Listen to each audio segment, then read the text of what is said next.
In today's video, I'm going to teach you how to use the tone curve in Lightroom.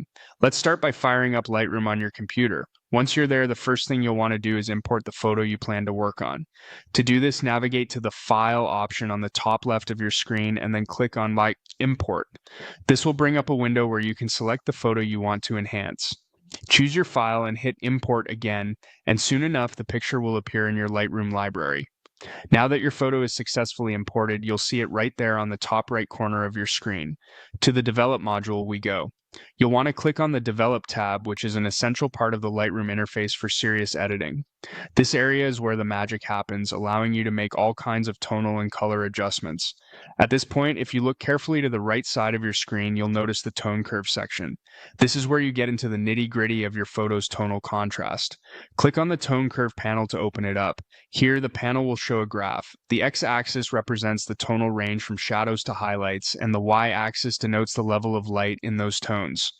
The cool thing about the tone curve is that it lets you adjust the tones with great precision. When you click on the curve, you'll notice a line along which you can place anchor points. These points are what allow you to fine-tune your image. If you want to make your image brighter, you'll pull the curve upwards. For a darker effect, push the curve downwards. To focus on specific tonal ranges, hover your mouse over the graph and you'll see different segments: highlights, lights, darks, and shadows. This is helpful when you want to focus on altering just a specific part of your image. By adjusting these, you can bring more light into the shadows, darken the highlights, and create nuanced contrasts that enhance the depth and detail in your photo. Now feel free to make your adjustments. There's no one-size-fits-all here.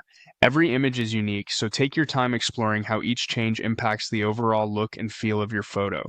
Start small, observe the changes, and tweak it until you achieve the desired effect. The tone curve really does offer a powerful way to transform your images and bring them to life. And there you have it. By following these steps, you'll be harnessing the full potential of the tone curve in no time. It's all about practice, so don't worry if it feels a little overwhelming at first. Stick with it, and soon enough you'll be amazed at the creative possibilities opened up by mastering this powerful tool. Thanks for watching, and happy editing.